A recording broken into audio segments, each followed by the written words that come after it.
아예 이제 한 2달 정도는 안 먹다가 요즘에 조금씩 일주일에 한 끼 정도 먹고 있는 거고. 그러니까 이제 여러분들이 그 탄수화물 양, 이 대부분 살찐 사람들의 특징이 뭐냐면 탄수화물을 주로 많이 먹고 있어요. 그래서 여러분들이 정말 내가 살을 좀 빼야 되겠다 싶으시면 탄수화물을 절반으로 줄여라. 모든 그러니까 국수, 밥, 뭐 라면, 빵 이런 것들, 피자 이런 게 탄수화물의 주 공급원이잖아. 요런 것들 떡볶이 절반으로 줄이고 그 다음에 너무 강한 그 맛 있잖아요. 떡볶이 같은 거 굉장히 맵고 짜잖아. 맵고 짠 분식류 이것도 줄여야 돼. 그 맵고 짠 분식류를 먹고 물을 많이 먹기 때문에 그래서 몸이 또 부어요. 예. 그래서 그것도 끊으셔야 되고 그 다음에 중요한 건 술인데 보통 이제 특히 여름에 맥주 많이 드시잖아요. 근데 내가 먹어본 바에 의하면 술 중에 살이 제일 많이 찌는 게 맥주야. 맥주가 살이 제일 많이 쪄. 뭐 맥주 회사에서 옛날에 무슨 기사까지 냈어. 맥주 먹으면 살찐다는 거 거짓말이다. 그 말이 거짓말이야. 내가 진짜 먹어보니까 맥주가 제일 살이 많이 쪄요. 예. 맥주가 제일 살이 많이 찌고 그 다음에 소주. 맥주 다음에 소주. 그 다음에 양주. 그 다음에 막걸리. 와인. 그래서 내가 먹어본 바에 의하면 와인 하루에 반병 정도는 살이 제일 들 쪄. 같은 양의 맥주와 와인을 보면 이 와인이 더 살이 덜 찌는데 비싸잖아. 그리고 건강상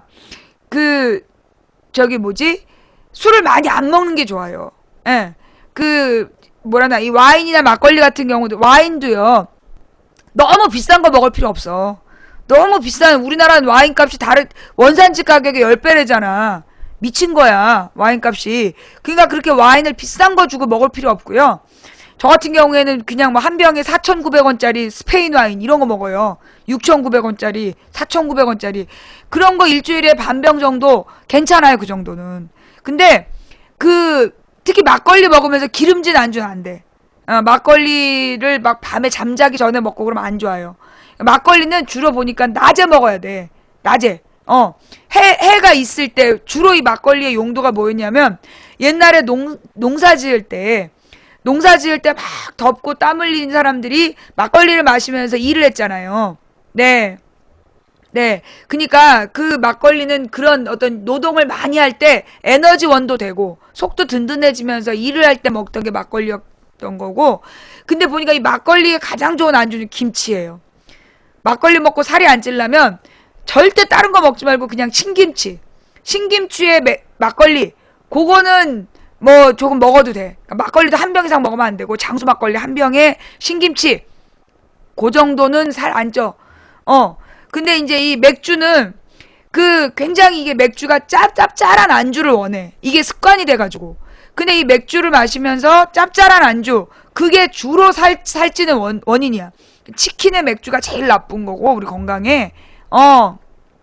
그래요. 맥주가 제일 나빠. 특히 요즘에 막 마트 같은 데서 외국 맥주를 막 싸게 팔아. 그래갖고 내 주변에 갑자기 살찐 사람들한테 물어봤어 내가. 요즘 맥주 마시지?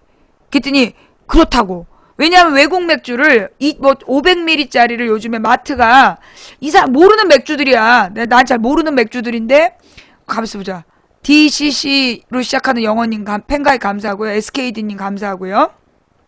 네. 그러세요. 도봉구 창동 사는 불량주부 망치 부인이 운영하고 있는 생방송 시사수다방에 오신 것을 환영합니다. 반갑습니다. 감사합니다. 어서오세요. 둥근 달님 감사드리고요. 오늘은 오프닝이 술 얘기로 이렇게 좀 시작이 돼봤는데 살을 빼실 때 그러니까 지금 망치 부인이 우리 저기 옛날 영상 또 한번 보고 갈까요? 예. 망치 부인이 달라졌어요. 예. 망치 부인이 달라졌어요. 이래서 우리 망치 부인의 과거, 불과 이제 3월 30일이니까 지금으로부터 2달 반 전. 감사합니다. 안녕하세요. 장미는 자신의 오늘 제가 여러분, 그늘이 있는, 네. 짜잔. 네. 제가 3월 30일에, 예. 제가 3월 30일에 모습이에요. 네. 들에게 기술을 가르쳤습니다. 네. 이랬던 제가 마약 예. 대학을 거쳐 이랬던 제가 2009년에는 콜롬비아대 지금 굉장히 살이 빠졌어요. 10kg가 넘게 빠진 거예요. 11kg가. 그게 지금 두 달 보름 사이에 벌어진 일인데, 2달 20일? 2달 20일 만에 이제 제가 11kg를 뺐는데요. 그 이제 뺀 방법이 뭐냐 하면, 저 때는, 저 3월 30일 때 제가 어떻게 했냐? 저도 맥주를 많이 마시고, 맥주 아니면 막걸리 이렇게 날마다 왜냐면 제가 하루 종일 막 긴장 상태에서 방송을 하다가 저녁 때가 되면 그 긴장감이 계속 되면 잠이 안 와. 그러니까 몸이 계속 피곤해. 그러니까 이제 매일 밤, 거의 매일 이틀에 한 번, 아니면 거의 일주일에 2-3번씩 꼭 술을 마셨어. 그래가지고 이제 막걸리를 한 병 마시거나, 아니면 맥주를 1000cc를 마시거나, 그랬어요. 그래갖고, 근데 꼭 또 우리 신랑은 내가 술을 마시면 지도 따라 마셔. 근데 자기가 따라 마실 때 나는 그냥 술만 먹고 싶은데 안 그래. 꼭 안주를 한밤중에 두부김치를 막 맛있게 볶아갖고 온다든가 별의별 진기명기를 해가지고 이제 안주를 갖고 와. 그래가지고 담배 끊은 지 한 20년 됐어. 그래가지고 내가 뭘 먹다가 안주를 먹으면서 살이 찐 거야. 우리 신랑 반찬 너무 맛있게 하는 거예요. 근데 사실은 저 때는 심리적인 스트레스를 먹어서 풀었어. 그래가지고 막 쟁반짜장 2인분 후라락 먹어버리고, 예. 그리고 앉은 자리에서 닭 한 마리 먹고 막 그렇게 지내다 보니까 살이 막 찌는 거야. 그러니까 이게 이제 어떤 심리적인 불안감을, 아이들 소화비만도 마찬가지거든요. 소화비만도 여러분 집에 아이들이 막 살이 찌고 있다. 그러면 그거 심리적으로 불안정한 거예요. 저 같은 경우 국정원하고 싸우면서 날마다 막 초긴장 상태로 있다 보니까 그 마음의 불안을 다스리지를 못해가지고, 그래가지고 더 저렇게 살이 쪘어. 막 먹어대고. 그래서 그런 어떤 마음의 불안, 욕구불만 이런 걸 먹어서 해소했던 거예요. 근데 또 먹을 때 뭐가 먹고 싶냐 하면 꼭 나쁜 거. 밀가루, 기름, 설탕, 술. 요 4가지가 땡겨. 밀가루, 기름, 설탕, 술. 요 4가지를 그렇게 먹고 싶은 거야. 그러니까 이제 아침에 김칫국에다 밥 한 우동그릇 말아먹고, 그 다음에 간식으로 막 순대나 떡볶이 먹고, 점심 때 또 그렇게 하나 먹고 막 이러면서 저녁 때 막 쟁반짜장 시켜 먹고, 그게 살이 안 찌면 그게 이상한 거지. 예. 근데 이게 성인의 하루 필요 열량이 2200kcal라는데, 그건 옛날에 육체노동 많이 할 때래요. 지금은 자기 키하고 몸무게를 따져보면 실제로 요즘에 도시에 있는 성인들의 하루 적정 칼로리가 1500에서 1700 이 정도밖에 안 된대. 1500에서 한 1700 정도의 칼로리만 섭취를 해야 비만이 안 되는데, 근데 실제로 한 끼에 1800칼로리 이렇게 먹잖아, 사람들이. 고열량 음식을. 그래갖고 비만이 막 되는 거야. 그리고 더 웃긴 거는요, 이상하게 텔레비전에서 그렇게 밤이 되면 맥주와 치킨 광고가 많아져. 이게 밤에 야식을 먹으라고 밤만 되면 맥주와 야식 광고가 계속 나와. 그래가지고 이 텔레비전을 보는 사람들이요, 더 그걸 많이 먹어. 근데 내가 보니까 그것도 나는 일종의 문제 있는, 그게 내가 볼 때 그거 문제 있는 것 같아. BBQ 치킨에 1800칼로리. 그렇군요. 예, 하나님 팬가입 감사합니다. 그러니까 이 텔레비전을 보고 있으면 계속 먹고 싶은 욕구에 시달리게, 술, 담배, 그 다음에 먹는 것에 대한 욕구에 계속 시달리도록 이 텔레비전이 유도하는 거야. 그러니까 인간의 말초적인 욕구를 계속 자극하는 거야. 막 벗은 여자들, 그러니까 노출이 심한 여성 남성을 출연시키고, 그 다음에 술, 담배, 그 다음에 야식 이런 것들을 계속 보여줘서 어떤 지적인 활동을 할 수 있는 그 상태가 아닌, 계속 어떤 말초적인 식욕과 말초적인 욕구에 시달리게끔 유도하는 것 같아. 안 그러면요, 그래서 진짜 테레비를 끊어봐. 테레비를 끊으면 훨씬 다이어트하기 좋아. 또 그만 울고님 감사하고요. 예, 까사미님 감사합니다. 그리고 팬가입 감사하고요. 그 다음에 그런 것도 있어. 실제로 TV를 끊고 책을 읽잖아요? 다이어트 돼요. 진짜예요. 여러분 텔레비전을 끊고, 저녁 때 텔레비전을 끊고 책을 보시면, 특히 책도 재미없는 책을 막 보신다든가, 아니면 난 재미없는 책은 도저히 못 읽는다 싶으시면 뭐 소설책이라도 보세요. 그러면 이게 책을 읽을 때, 그러니까 이제 텔레비전을 볼 때는요, 육체적인 에너지 소모가 전혀 안 된대. 육체적인 에너지 소모가 전혀 안 되고, 도리어 뇌가 움직이지 않는다는 거야. 근데 우리가 먹는 것, 그러니까 에너지를 필요로 한 게 뇌가 그렇게 많이 에너지를 쓴대요. 근데 어느 때, 테레비를 볼 때는 그냥 막 눈으로 들어오는 화소수를 보고만 앉아있기 때문에 그 뇌가 에너지를 잘 쓰질 않는데, 근데 책을 읽으면 정말 그 에너지 소비가 잘 돼요. 에너지 소비가 잘 되면서 그래서 다이어트에 진짜 도움이 돼.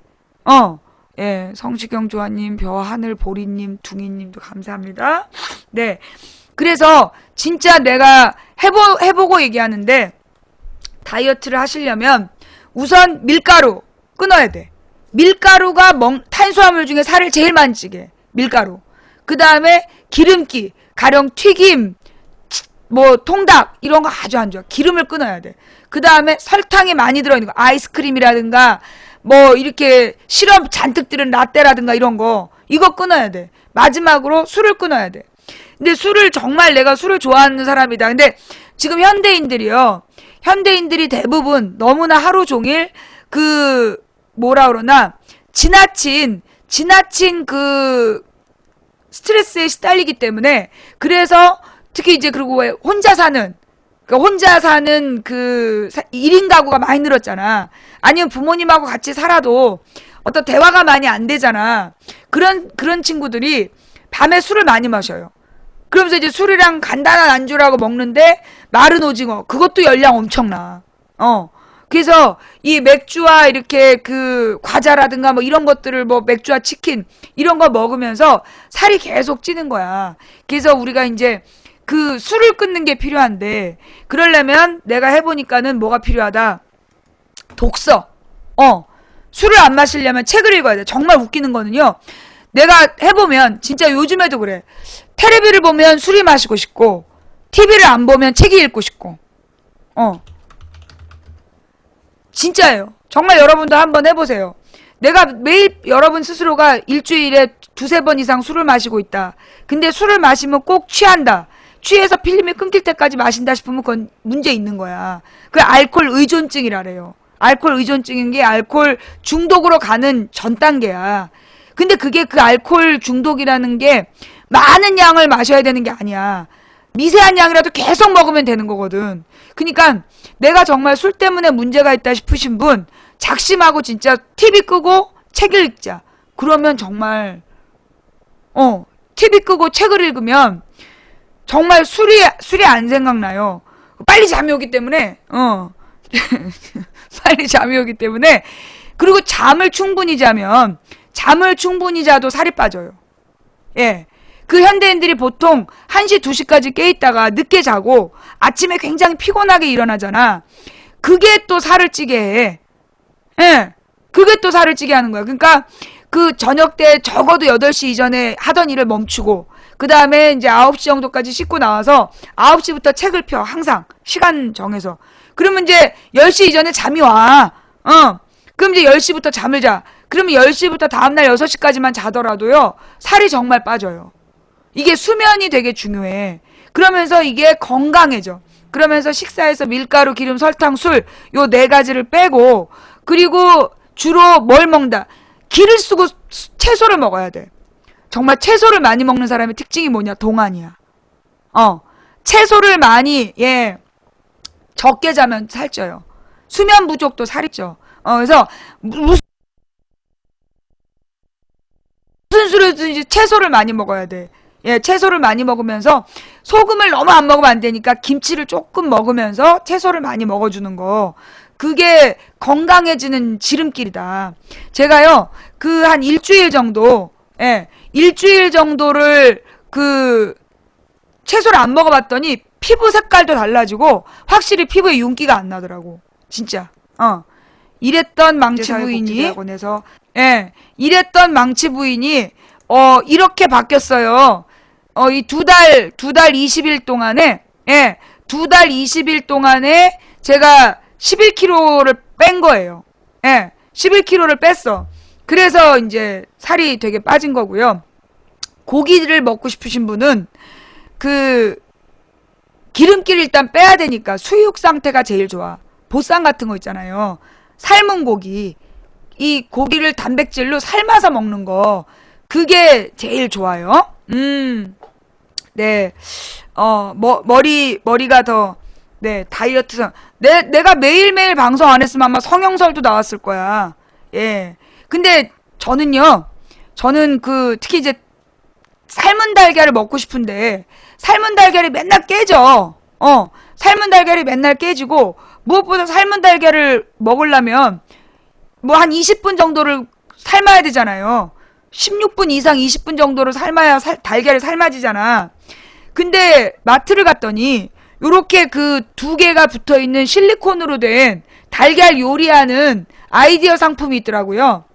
그래서 이제 그 실리콘 안에 날달걀 두 개를 깨서 넣고 소금을 조금 친 다음에 실리콘 뚜껑을 덮어서 렌즈에 넣어.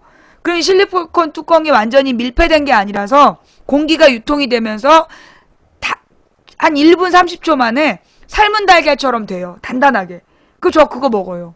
예, 그래서 달걀 두 개를 아주 짧은 시간 안에 요리할 수 있는 법. 네. 아니요, 실리콘이 환경호르몬이 없는 물질이래요. 실리콘이 환경호르몬이 없는 물질이래. 보통 우리가, 그 실리콘에 환경호르몬이 있다고 생각하잖아. 근데 일반 비닐하고 이 실리콘하고 달라서요. 실리콘에는 환경호르몬이, 없답니다. 그래서 요즘에 보면, 렌즈에 넣는, 그러니까 전자레인지 말고 왜 가스레인지, 아니, 그걸 뭐라 그래? 오븐? 오븐에다 넣는 무슨 실리콘 제품들이 나오잖아. 네네. 그래서 실리콘 조리 도구가 있어요. 그거는 그 환경호르몬 안 나오는 거예요. I'm 원 34님 감사합니다. 그래서 여러분들한테 왜 자꾸 다이어트를 얘기하냐 하면 여러분이 다이어트가요 일종의 산업이에요. 무슨 얘기냐? 미국도 보면 미국에 굉장히 뚱뚱한 사람들, 그러니까 이제 유럽도요 한 20년 전, 유럽에 한 15년 20년 전에 굉장히 뚱뚱한 사람이 많았대. 근데 지금 유럽에 뚱뚱한 사람들 없어요. 제가 작년 겨울에 가보니까 유럽에 뚱뚱한 사람들 없어. 그러니까 우리 신랑이 15년 전에 유럽을 갔을 때 그때 굉장히 많이 사람들이 살이 쪄 있었대. 근데 유럽의 사람들이 지금 내가 작년 겨울에 가서 본 사람들은 그렇게 뚱뚱한 사람들이 없었어. 보일러맨님 감사합니다. 왜 그러냐 했더니 비만세를 도입한다는 선진국 정부들에서 비만세를 도입하겠다. 그게 뭐냐? 자기 관리를 안 하면 반드시, 그러니까 유럽은 대부분 의료가 무료이거나 공공의료가 발전되어 있잖아. 세금으로 이제 그 치료를 하는데 이 비만인 사람들은 발병률이 높다는 거야. 성인병. 그러니까는 그 유럽에서 비만세를 도입하겠다. 그래서 이제 살이 찐 사람들은 그런 발병 확률이 높고, 그렇게 발병 확률이 높으면 결국 국민의 세금에다가 그 부담을 많이 준다. 그래갖고 비만세를 도입하겠다라는 그 움직임이 일었다는 거예요. 그래갖고 유럽 사람들이 먹는 거를 막 조절하고 운동을 많이 하고 이래가지고 우리 신랑이 15년 전에 갔을 때는 굉장히 뚱뚱한 사람들이 많았다는데 지금 가서 보니까 그렇게 살찐 사람이 없어. 그랬어요. 그러니까 근데 왜 그냥 유럽은 공공의료잖아. 공공의료니까 누구나 돈이 없어도 치료가 된단 말이야. 그러니까 그 치료비를 세금으로 다 감당하는데 막 살찌고 성인병이 걸리면 그만큼 국민 부담이 늘어나니까 그렇게 했다는 거야. 그 다음에 미국은 아직 비만이 많아요. 미국에 비만이 많은데 그 비만인 사람들의 특징이 뭐냐? 부자가 아니야. 미국의 비만인 사람들은 부자들이 아니야. 주로 그 히스패닉이라 해갖고 멕시코에서 온 사람들이거나 아니면 그 아시아 흑인 계통, 흑인이나 히스패닉 쪽 사람들이 굉장히 기름진 음식을 많이 먹고, 예. 그래서 그리고 굉장히 미국인들이 많이 먹는 거야. 그러니까 어떤 욕구 불만, 특히 미국이 빈부격차가 심한 나라잖아. 그러니까 심리적인 욕구 불만을 먹어서 해소하려는 어느 나라나 그런 심리가 있잖아요. 그래서 미국 식당에 가고 스테이크를 시키면 우리 얼굴보다 큰 스테이크가 나온다는 거야. 어마어마하게 큰 게 나온다는 거야. 그걸 막 먹는데. 그래서 살이 찐다는 거지. 근데 부자들일수록, 예, 부자들일수록 살이 안 찐다는 거야. 왜? 좋은 음식을, 좋은 신선한 재료로 조금만 먹기 때문에. 신선하고 비싼 재료를 조금만 먹고 충분히 헬스라든가 이런 걸 통해서 개인 트레이너를 시켜서 운동을 하기 때문에 가난할수록 비만이 있다는 거예요. 그런데 이 가난한 사람들의 비만이 그들의 문제일까? 아니라는 거야. 뭐가 문제냐? 텔레비전이나 이런 데에서요, 끊임없이 먹는 걸 보여줘요. 여러분, 작년부터 텔레비전에 제일 많은 코드가 뭐야? 먹방. 원래는 이게 아프리카에서 먹방이 생긴 거 아니야. 아프리카에서 먹방이 생겼는데, 그 먹방이 공중파에서도, 지상파 방송에서도 계속 나와. 근데 가만 보면, 특히 막 먹는 장면들이 막 이렇게 그 가족 시간대만 나오는 게 아니라, 한밤중에도 나와. 그러면서 야식 산업이 나와. 야식 산업이 발달하고, 그러면서 끊임없이 먹고 싶은 그러니까 식욕에다가 사람들을 메워놓는 거야. 뭔가 맛있는 걸 먹고 싶다라는 식욕에다가 사람들의 관심과 이 정신을 집중시켜 놓는 거야. 각종 패스트푸드 광고가 그 10시 이후에 많이 나와요. 그래가지고 문제가 뭐냐 하면 이렇게 비만이 와. 그러면 비만이 온 다음에 반드시 어떤 상품이 팔려? 다이어트 상품. 결국은 그러니까 재벌들이 어떻게 돈을 버냐? 먹는 거 막 보여주고 맥주 막 보여줘갖고 그런 거 사서 먹게 하고 살찌게. 그 다음에는 뭐해? 다이어트 상품을 쫙 팔아. 그래서 이중으로 돈을 버는 거야. 예. 그래서 우리가 그런 그들의 그 뭐라 그러나 수준, 그러니까 그들의 수작 이걸 확실히 깨달아서 우리들 스스로가 건강해져야 되는 거야. 국민이 건강해야 싸워요. 이게 점점 살이 찔수록 뇌에 어떤 물질이 나와서 그 굉장히 짜증이 심해지고 그리고 논리적인 사고가 안 된대. 살이 찔수록 논리적 사고가 안 되고 그 다음에 긍정적인 마인드가 안 생긴다는 거야. 긍정적인 마인드가 안 생기는 것도 이게 살이 찌는 거하고 관계가 있대요. 그래서 우리가 정말 그 건강해져야 돼. 건강해야 오래 싸울 수 있어. 그리고 긍정적인 마인드로 마음을 잘 관리할 수 있고 그러니까는 우리들 속에 탐욕을 집어넣으려는 쟤네들의 그 구도가 있잖아. 탐욕으로 지배하려는 저들의 뭐라 그러나 이 조작과 싸우려면 우리들이 스스로 욕구를 절제하는 이 욕구를 절제하는 그런 그 노력을 스스로들 해야 된다. 긍정적 마인드가 아직 남아있다면 다행이고요. 저들이 누구냐 방송 듣다 보면 깨달아질 거야. 한 6개월만 방송 아무 소리 하지 말고 들어봐. 에리어스님 감사합니다. 아니야 얘기해줄게. 그 네꼬다님 감사합니다. 우리 방송에서요. 그 절대로 언급하면 안 되는 몇 가지 이야기 중에 지난번에 빠뜨린 게 있어. 뭐야? 프리메이슨. 프리메이슨 얘기 많이 들어봤죠? 응? 어떤 사람이 프리메이슨 써가지고 내가 또 블랙 걸었어. 게시판에다 프리메이슨에 대한 이야기를 쓰면 바로 내가 블랙을 걸어요. 네꼬다님, 그 다음에 SS우님, 수님 감사합니다. 왜 그러냐 하면, 그 프리메이슨 이야기가 조작된 얘기예요. 예. 그, 미국에서, 그니까는 이 프리메이슨 이야기가 언제부터 나타났냐 하면, 90년대부터야. 90년대 중반에 내가 처음 프리메이슨 이야기를 들었어. 90년대 초반인가 중반에 내 기억에 95년 6년 요때 처음 들었거든요. 그러면서 그때 95년 6년부터 프리메이슨 이야기를 하는 사람들이 있었어. 근데 그 이야기를 하는 사람들이 보면 굉장히 막 열정적으로 그 이야기를 하는 거야. 자기가 미국에서 보고 왔다 이런데 내가 볼 때 그 사람이 미국에서 뭘 했을까 싶은 사람이야. 근데 막 너무 열심히 얘기를 하는 거야. 그래 다른 데 갔는데 또 그러고 있더라고. 그 그러면서 막 그 일루미나티 뭐 이런 얘기를 막 열심히 쓰는 거 얘기를 하더라고. 그러다면 그게 2000년대 초반에 그 뭘로 인터넷상에 막 퍼지는 거야. 인터넷상에 쫙 퍼지고 그러면서 그게 이 영화로도 책으로 나왔잖아. 그 뭐야 프리메이슨 이야기를 다뤘던 다빈치 코드. 그러면서 이제 막 책으로 나오고 영화로 나오고 이러면서 사람들이 막 그걸 진짜로 믿게 된 거야. 그래서 이 프리메이슨이란 조직이 있고 그들이 전 세계를 지배하고 있다. 그러면서 이건희도 프리메이슨이다. 그런 얘기 들어봤죠? 이건희도 프리메이슨이다. 뭐 이런 얘기 들어봤죠? 그죠?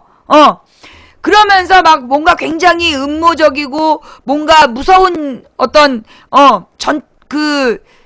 굉장히 신비로운 어떤 조직이 있는 것처럼 전부 개소리야. 전부 개소리야. 이게 무슨 얘기냐? 실제로 프리메이슨이 아니라 뭐가 있는 거야? 다보스 포럼 G7이야. 다보스 포럼 G7 얘네들이 세계 자본을 움직이는 애들이야. 예. 뭐 유대인 자본이 있다. 그래서 유대 자본의 문제가 어쩌고저쩌고 이러잖아. 그거 다 개소리라고. 물론 미국에 유대 자본이 들어갔던 건 이제 그 유럽에서 히틀러가 이제 유대인들을 다 죽이잖아. 근데 그 당시 유대인들이 가장 번성했던 산업이 뭐냐면 다이아몬드 산업이었어. 그리고 유럽에 있던 유태인들이 자기들이 갖고 있던 다이아몬드를 가지고 미국으로 대대적으로 이민을 간 거지. 그래서 이제 미국에 가서 걔네들이 소위 이제 미국의 금융자본의 중심이 된 거야. 그래서 유대계 자본이 있는 건 맞아. 그러나 전 세계를 움직이고 있는 게 프리메이슨이다. 그 이야기는 실제로 그런 우리 같은 잘 모르는 그 최고 0.01%의 세상을 잘 모르잖아, 우리는. 그런 사람들이 우리가 이제 속아 넘어가서 그렇게 믿고 있는 건데, 실제로는 뭐냐? 결국 세계를 움직이는 금융자본. 그게 G7, 그리고 걔네들이 다보스 포럼에 모여 있는 거야. OECD 뭐 이렇게 해갖고, 소위 선진국과 재벌들의 회의가 다보스 포럼이야. 그럼 무슨 얘기냐? 선진국과 다보스 포럼이 하는 일이 뭐냐? 후진국을 착취하고 그 다음에 전 세계의 노동자들을 착취해서 대재벌의 이윤을 챙기는 것이 유일하게 관심인 게 다보스 포럼이에요. 그래서 그 다보스 포럼에 누가 찾아가서 교황이 찾아가서 이런 식으로 하면 안 된다. 지금은 빈부격차를 줄이는데 너희들이 앞장서야 된다라고 얘기를 했던 거야. 그러니까 이제 무슨 얘기냐 하면 이 실제로 WTO라는 걸 추진했던 세력이 있어요. WTO가 뭐냐? 월드 트레이드 오거니제이션, 세계 무역기구. 근데 이 세계 무역기구가 뭐냐? 결국 이게 다보스 포럼하고 G7이 주도했던 흐름인데 90년대 초반에 기억나요? 그 여러분 응답하라 1994란 드라마 봤어요? 거기 보면 UR 반대 이런 얘기 나오잖아. 그때 UR이 뭐냐 하면 UR이 뭐냐 하면 우루과이 라운드라는 거야. 우루과이에서 회의를 한 거야. 그래서 그 회의에서 뭘 추진하기로 했냐? 세계 무역기구를 만들기로 한 거야. 세계 무역기구를 만들기로 하고 그 세계 무역기구가 추진하는 목표는 뭐냐? 모든 나라의 무역 장벽을 해소한다. 멋있는 말이잖아요. 그죠? 무역 장벽을 없애기 위해서 모든 나라가 세계 무역기구를 만들어서 자유무역을 하자. 기억나요? 그게 우리나라에도 93년, 94년에 다 그렇게 가르쳤어. 교과서에도 그렇게 나와. 지금까지 20년 동안 그렇게 가르쳐. 되게 멋있는 말 같잖아. 근데 각 나라의 무역 장벽을 없애고 규제를 철폐한다는 말이 뭔 말이냐 하면 그 말은 각 나라의 보호무역 장치를 없앤다는 거야. 자기 나라의 산업을 보호하기 위한 보호무역 장치들을 없애란 얘기야. 그럼 누구에게 누구에게 유리하겠어요? 선진국, 강대국에게 유리한 거야. 발전된 금융자본에게 유리한 게 바로 자유무역과 규제 철폐야. 무역 장벽을 없앤다는 말로 무역 장벽이 아니라 보호무역 장치야. 후진국 입장에서 보면 자국의 산업을 보호하는 장치인데 그걸 선진국에서 볼 때는 야, 너는 무역 장벽을 없애야 돼. 이렇게 얘기했던 거예요. 그러면서 글로벌라이제이션이란 이름으로 세계화, 그 세계화라는 게 결국은 뭐냐면 대재벌, 글로벌 기업이 지배하는 세상. 글로벌 기업이 지배하는 세상이야. 그러면서 이 글로벌 기업들의 특징이 뭐냐? 뭘 차지하고 있어? 모두 언론. 이 글로벌 기업들이요, 반드시 차지하고 있는 게 뭐냐면 유통업과 그 다음에 언론이야. 유통과 언론을 가지고 미디어 업체, 유통, 언론, 미디어, 글로벌 기업들이 전부 다 이쪽으로 연관된 주식을 가지고 있어. 이게 무슨 얘기냐 하면 결국은 그 글로벌 재벌들이 전 세계를 지배하는 세계의 최고 부자들이 걔네들이 공장을 지을까? 걔네들 공장을 지을까요? 공장 안 지어요. 생산하지 않아요. 생산하지 않고. 왜냐? 공장을 지으면 노동자가 있어야 되고 노동자는 노동조합을 만들고 월급을 올려달라고 하기 때문에 그 세계 최고의 금융자본들은 공장을 짓지 않아. 미디어에 투자하지. 미디어에 투자해서 국민들의 눈각이 세계의 서민들을 갖다가 후리는 거야. 속이는 거지. 쇠뇌시키는 거야. 그래서 미디어, 그 다음에 유통, 미디어와 유통, 그리고 아까 내가 또 뭐라 그랬지? 미디어, 유통, 언론. 하여튼 미디어, 유통, 언론을 장악하고, 그러니까 언론이라기보다 미디어로 갑시다. 미디어와 유통을 장악하고, 유통이라는 게 뭐냐? 지네가 만드는 게 아니야. 나이키에서 시작된 이야기. 나이키니 아디다스니 이런 글로벌 상표들이 지네가 만드는 게 아니야. 아디다스가 독일에 없고, 나이키가 미국에 공장이 없는 것처럼 가난한 나라의 어린 아이들을 노동을 시켜서 그 물건을 만들고 부자 나라에 비싸게 팔아먹는, 그걸 유통이라 그러잖아. 그래서 이 글로벌 기업이라는 것들이 결국 전 세계 양극화를 주도한 놈들이야. 걔네들이 만드는 게 WTO야. 세계무역기구. 전 세계 자유무역. 그래서 가난한 나라들의 보호무역 장치를 없애버리고 부자 나라들의 이익을 위해서 만들어낸 세계 시스템.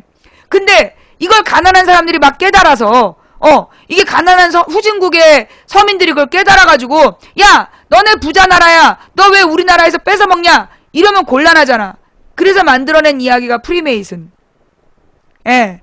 그 프리메이슨을 만들어서 뭔가 비밀스럽고 신비스러운 어떤 자본 세력이 있어서 그들이 세계를 지배하고 있다라는 표적 돌리기야. 표적을 돌리는 거야. 결국은 전 세계 G7을 비롯한 다보스 포럼과 G7으로 만들어진 세계 금융자본이 주적이면서 지네들의 죄를 프리메이슨이라는 이상한 전설을 만들어서 거기로 넘기는 거야. 우리는 그걸 모르고 거기 속아 넘어가고 있는 거예요. 예.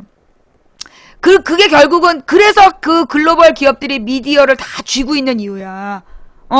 미디어가 세계를 지배하는 굉장히 중요한 수단인 거죠. 영화를 보면 그 영화에 나와 있는 그 이미지에 사람들이 자연스럽게 동화돼 가잖아. 그걸 자연스럽게 받아들이는 거야. 얘네들이 5년에서 10년 뒤에 일어날 현실을 미리 영화로 보여줘. 여러분 그 얘기 들어봤잖아요. 휴대폰 같은 경우도 이미 최고, 가장 마지막의 모습까지 다 만들어 놨는데, 그걸 한 번에 공개 안 하잖아. 조금씩 기능 하나씩 추가해가지고 사게 하는 거야. 그 물건을 팔아먹는 방법이죠. 그러니까 얘네들은 5년에서 10년 뒤에 가능한 기술을 지네들이 아는 거야. 그걸 팔아먹기 위해서 5년에서 10년 전에 영화로 만들어서 뿌리는 거야. 예, 영화로 만들어서 뿌리고 와 꿈꾸게 하고, 그게 벌어지면 비싼 돈을 들여서라도 그걸 사게끔. 예. 그게 바로 이 글로벌 금융자본들이 세계를 지배하는 방식이야. 그래서 요즘에 걔네들이 뭐 하고 있냐 하면, 글로벌 금융자본들이 뭐 했냐? 미디어와 그 다음에 그 각종 매체를 이용을 해가지고 각 나라의 우파 정권을 만드는 거야. 각 나라의 소위 부자들을 위한 권력, 자기네들의 권력을 유지해줄, 그러니까 우리나라로 따지면 이명박, 박근혜, 우리나라 언론 봐봐. 우리나라 조중동, 우리나라만 그런 줄 알잖아. 아니야. 예, 미국의 폭스 알아요? 미국의 폭스라는 그 매체가 그 유명한 부시 일당을 밀어주는 매체잖아. 그리고 이탈리아의 그 미친 총리, 걔도 미디어를 통해서 세계를 이탈리아를 지배하고 있는 거고, 지금 영국, 미국, 영국, 프랑스, 독일, 이런 나라들이 굉장히 막 정권 비판적이고 민주적이지만, 절대 건드리지 않는 게 다보스 포럼. 절대로 비난하지 않는 게 글로벌 기업. 예. 이게 이제 결국은 뭐냐, 뭐 절대로 건드리지 않는다기보다는 아주 핵심, 이번 세월호 문제 같은 경우도 사실은 이게 이 신자유주의의 병폐거든요. 근데 이제 미국, 영국, 프랑스의 유력 언론들도 신자유주의 자체를 갖다가 대놓고 비판을 못 한다는 거야. 글로벌 기업들을 대놓고 비판을 못 한다는 거야. 왜? 글로벌 기업들이 광고를 하기 때문에, 광고주들이기 때문에 함부로 비판을 못 해. 핵심을 못 건드리는 거야. 그게 결국은 뭐냐? 글로벌 기업들이 미디어를 잡고 미디어를 통해서 국민들에게 분노의 방향을 딴 데로 돌리고 있는 거예요. 전 세계 서민들에게. 그러면서 그런 국민들의 폭력성을 그러니까 전 세계 가난한 서민들의 폭력성을 부추겨. 그래서 굉장히 폭력적인 영화들을 또 정기적으로 제공해. 아주 잔인한 폭력물을요, 그 미디어를 통해서 제공하는 거예요. 그 잔인한 폭력물에 계속 노출되다 보면 무지한 서민들은 폭력과 친해지는 거야. 그것도 일종의 난 다 정신적 세뇌라고 봐. 그래서 평화, 환경 이런 쪽이 아닌 굉장히 자극적이고 폭력적인 영상물을 정기적으로 제공하잖아. 시리즈를 만들고. 그래서 그거에 막 열광하게 하고 그걸 또 그 미디어들이 막 홍보를 하잖아요. 뭐 아이언맨이 온다 어쩐다 막 이러면서 막 결국 영웅이라는 게 뭐야? 때려 부시는 거 아니야. 트랜스포머니 뭐니 미국의 영웅들이 주로 하는 게 뭐야? 나쁜 놈보다 더 나쁜 놈의 폭력을 뭐 방지하기 위해서 마법을 피는 게 아니라 더 큰 폭력으로 싸워서 이기는 거 아니야. 힘으로 이기는 거. 폭력과 힘을 미화하는 영상물. 그게 글로벌 기업들이 지배하는, 정신적 지배를 위해 만드는 거예요. 가난한 서민들에게 그러니까 파워에 대한 숭배 사상을 낳는 거야. 그래서 힘 있는 자에게 복종하라. 그걸 가르치는 거야. 그래서 이 미디어들, 글로벌 기업들이 가지고 있는 미디어들이 가난한 서민들에게 정말 환경을 생각하고 민주주의를 생각하고 인권을 생각하는 사람들의 목소리를 버려라. 걔네들은 늘 말로만 떠든다. 주둥이 진보다. 그렇게 비판하면서 그 사람들한테 귀를 닫고 등 돌리게 하고 결국은 힘 있는 자들에게 복종하라는, 힘 있는 영웅에게 복종하라는 그 세뇌를 시키는 거야. 그래서 전 세계에 있잖아요. 지금 우파 권력들이 막 만들어지고 있는 거야. 그러니까 우파라기보다 부자들을 위한 권력이 굉장히 약진하고 있어. 유럽에서도 그런 부자들의 권력을 유지하기 위한 그런 정당들이 막 약진하고 있고, 우리나라, 일본, 미국 다 마찬가지야.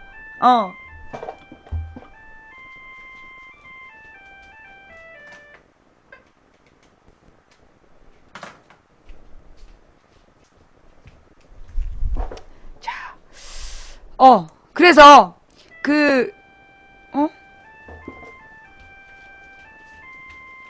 네, 들어오세요. 문 안 열려요?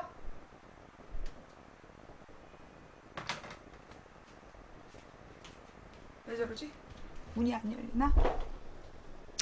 자, 영상 하나. 자, 여기까지가 오프닝이었어. 예, 여기까지가 오프닝이었고요. 자, 오늘 아침에 이 내용 들으셨어요? 아주 기가 막힌 얘기였는데. 여러분 대형마트 종종 이용하시죠?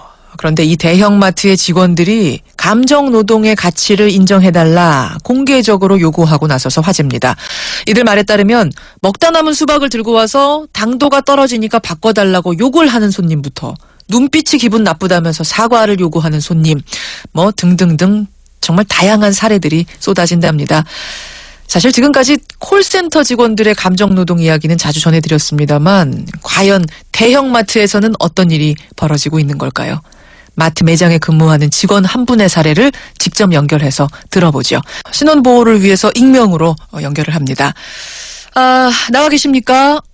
네, 안녕하세요. 예, 마트에서 일하신 지는 몇 년이나 되셨어요? 6년 정도 근무했어요. 6년 정도. 주로 어떤 일을 맡으셨습니까?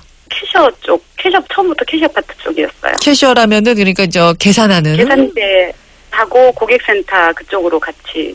그래요. 계산을 하는 일. 네. 그럼 이번에 그 대형마트 직원들이 우리의 감정 노동도 인정해달라라고 회사에 요구를 하면서 지금 화제가 되고 있는 건데, 도대체 네. 어떤 일들을 그 6년 동안 겪어오신 거죠? 그게 아주 약한 걸 예를 들자면, 예. 뭐 물건 위치가 바뀐 거 가지고도 저희한테 와서 왜 마음대로 물건 위치를 바꿨느냐, 내가 이거 찾느라 얼마나 힘들었는지 아느냐, 돈 받고 일을 하면서 이것도 모르면서 여기 왜 서 있냐고, 물건을 계속 찾느라고 허비한 내 시간을 너희들이 다 보상해 줄 거냐고. 내가 이 샴푸 자리 바꾸는 바람에 허비한 시간을 그러면 당신들이 보상해 줄 거야? 뭐 이렇게. 네, 보상해 줄 거냐고 말씀을 하시죠. 그것도 정중하게 말씀하시는 거예요? 아니면 좀 듣는 사람 굉장히 아니죠. 막 화를 내고, 저희는 또 저희 입장에서는 서비스업이라고 또, 예. 또 웃으면서 또 응대를 해드려야 되고. 무조건 죄송하다고 하는 건가요? 방침은?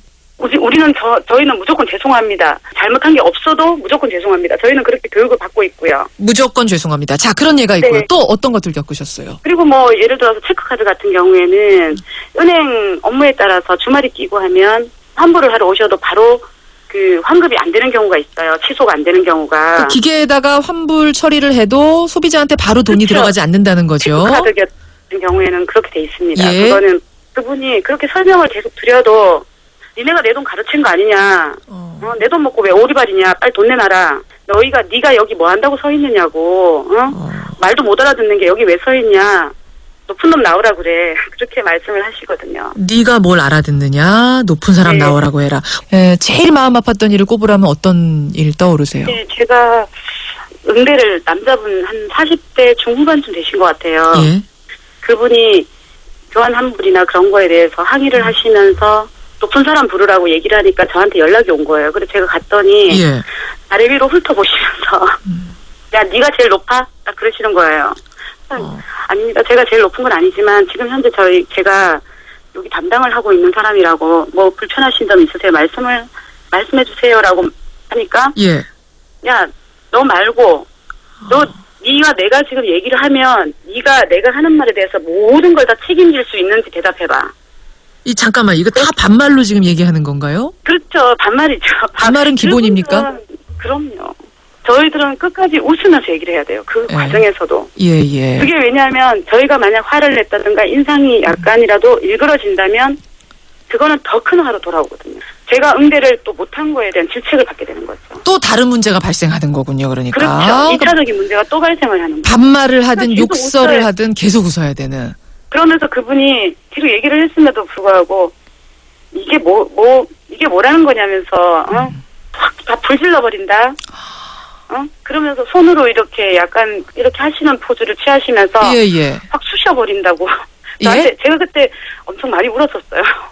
아니, 그러니까 불질러 버린다라는 말을 넘어서 제가 죄송합니다.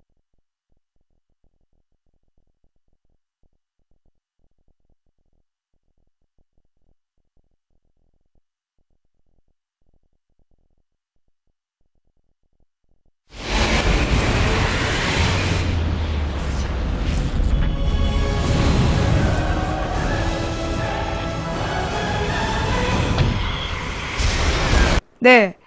민주조아님, 망치세상님 감사합니다. 예, 지금 방폭이었어요. 예, 방송이 폭파돼가지고, 예. 근데 오늘 거는 또, 보통은 이제 내가 스샷들 동안에 스튜디오가 사라지지 않고 있었는데, 오늘은 아예 스튜디오가 확 꺼져버린 거야. 재밌고 알차게님, 해삼소주님 감사합니다. 아침에도 내가 수상하다 싶어가지고 그 바이러스 검사를 했거든요.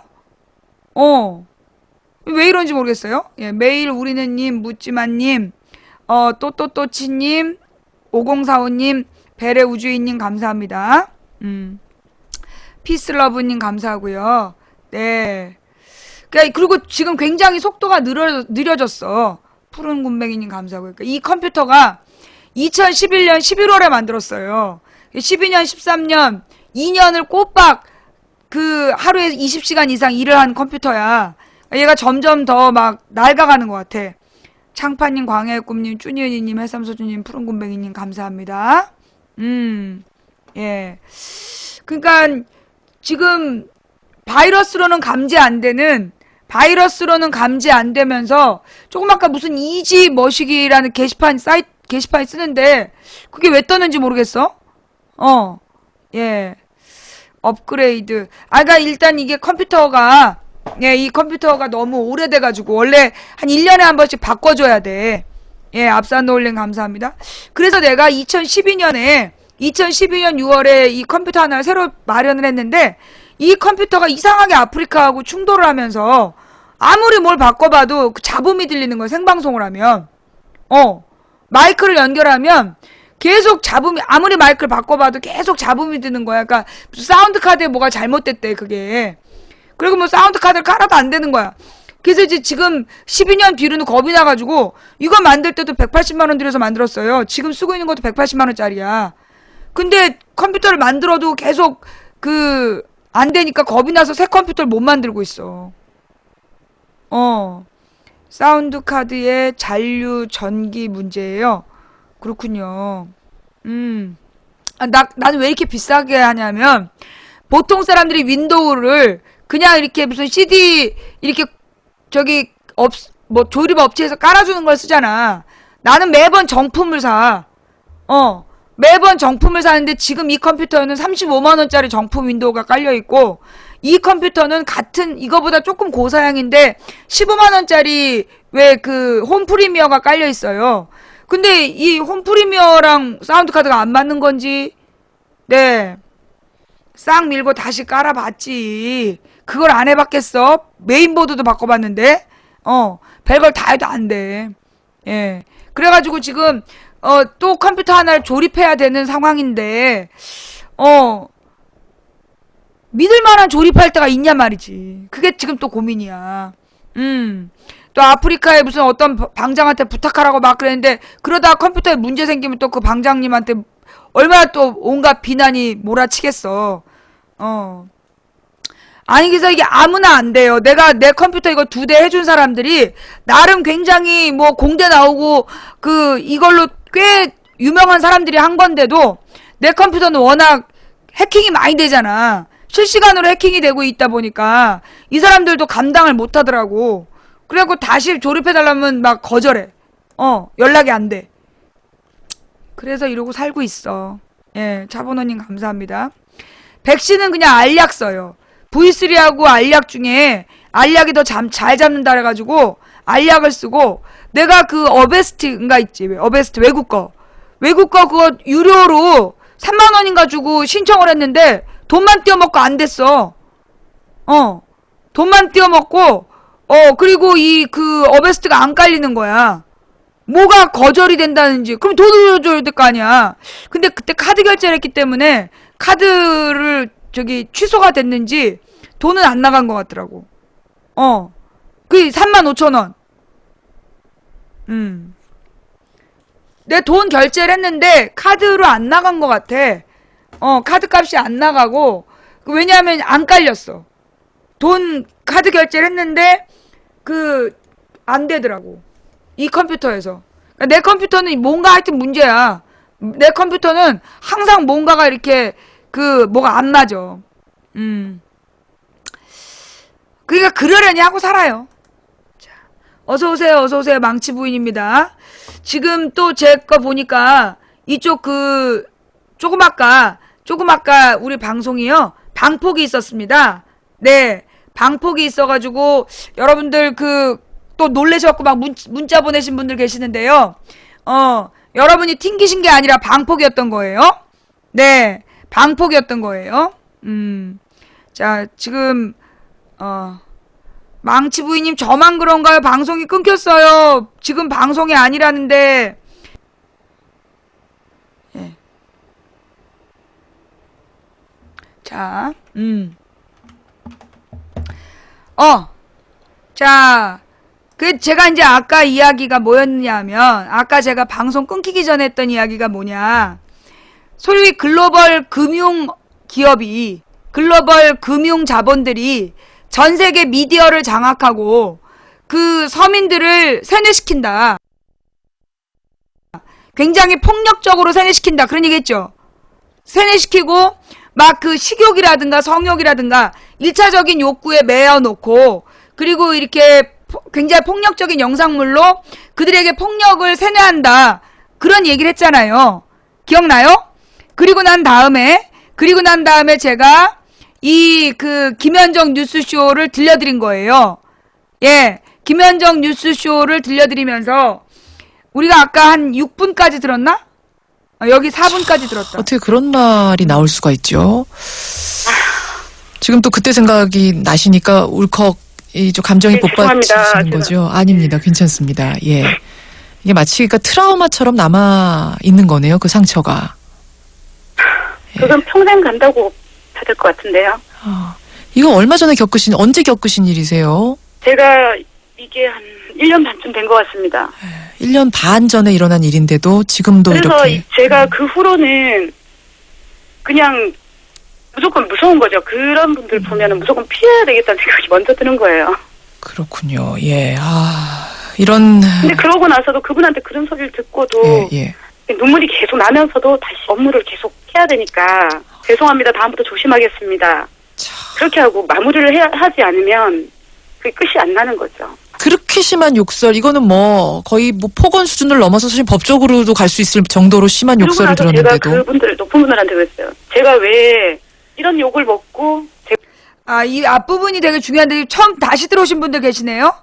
이게 무슨 얘기냐면 이제 그 이마트에서 캐셔를 하면서 고객 만족센터에서 일하는 그 비정규직 사원인데 이 사람이 이제 일을 하는 도중에 겪었던 정서적인 그 고통에 대한 이야기를 하는 거예요. 막 이렇게 불을 질러버리겠다고 협박하거나 아니면 뭐 이 수박이 달지 않다고 막 지가 먹던 수박을 먹으라고 강요한다든가 막 그 온갖 행패를 다 부린다. 그런 이야기가 앞부분에 나왔어요. 그러면서 이렇게 막 손으로 때리려고 그러고 막 그 찔러버린다고 그러고 찔러 죽인다고 그러고 막 이런 협박을 했다. 앞부분에서 그 얘기가 나온 거예요. 제가 사과를 해야 되냐. 예. 왜 회사에서 조치를 안 취해주시느냐. 그랬더니요. 그냥 조용조용히 지나가세요. 뭐 이렇게 나오는 거죠. 조용조용히 지나가세요. 서러우셨겠네요. 그때 심정이란 건. 다들 그렇죠. 그만두고 싶은 마음은 다 조금씩 다 갖고 막 가슴 속에 다 그런 거는 다 품고 있으리라고 생각해요. 저뿐만 아니고 이런 감정 노동을 하시는 분들은 다 똑같다고 생각을 합니다. 그런데도 그만 못 두는 것은 핑계가 달려 있으니까. 생계가 달려 있으니까. 예. 그렇죠. 돈 100만 원 최저임금 받기 위해서 또 웃으면서 일을 해야 되고요. 참 이거 마음이 많이 아프네요. 이런 일뿐만 아니라 이제 제가 네. 듣기로는 뭐 먹다 남은 수박 들고 와서 이거 바꿔내라. 왜 달지 않은 수박을 파느냐라면서 욕을 하는 사람. 조금 남은 걸 먹어보라고 그래요. 그러면서 먹어보라고. 이거 먹어보라고. 이게 먹다 남은 잘라서 온 걸 먹어보라고. 그러면 딱 먹어보면 저희가 이렇게 나눠 먹잖아요. 예. 그리고 나눠 먹으면 저희들은 이 정도 당도는 다 보편적으로 있는 겁니다. 죄송합니다라고 이제 얘기를 하면 예. 그게 입이냐고. 맛도 볼 줄 모르는 게 입이냐고. 세상에. 그렇게 말씀하시죠. 정말 해도 너무하네요. 어떤 손님들은 또 뭐 애들 데리고 이렇게 지나가면서 너 공부 못하면은 저렇게 되는 거야. 이런 말. 어떻게 알고 계시죠? 저도 어디서 들었습니다. 그런 얘기 하는. 그거는 그런가 봐요. 다 비슷비슷한가 봐요. 겪는 게. 기본인가요? 그런 얘기 듣는 건? 네, 공부 못하면 이런 데 와서 일한다고. 참, 지금 뭐, 이제 웃으면서 얘기를 하실 정도로, 그 정도 일은 흔한 일이 됐군요. 예, 마음의 상처가 많이 굳으신 것 같은데. 그게 쌓여서 병이 되고, 그것 때문에 치료도 받기도 하고요. 우울증 치료 이런 것도 받으세요? 정신과 치료도? 상담 같은 것도 받기도 하고요. 지금 방송 듣고 계신 분들 중에도 이제 마트 이용하시는 분들이 꽤 많을 텐데요. 이분들께 마지막으로 이것만은 좀 지켜주십시오. 기억해 주십시오. 하고 싶은 말씀 있으면 하시죠. 네. 고객 여러분, 저희가 최저임금을 받고 마트에서 하루 9시간, 10시간을 근무를 하고 있는데 예. 저희가 월급을 조금 받는다고 해서 감정이 조금 상하는 건 아닙니다. 절대로. 저희도 감정이 있는 저희도 인간이고 감정이 있는 사람입니다. 그러니까 조금만 더 인간적으로 대해주실 것을 요구를 하고요. 예.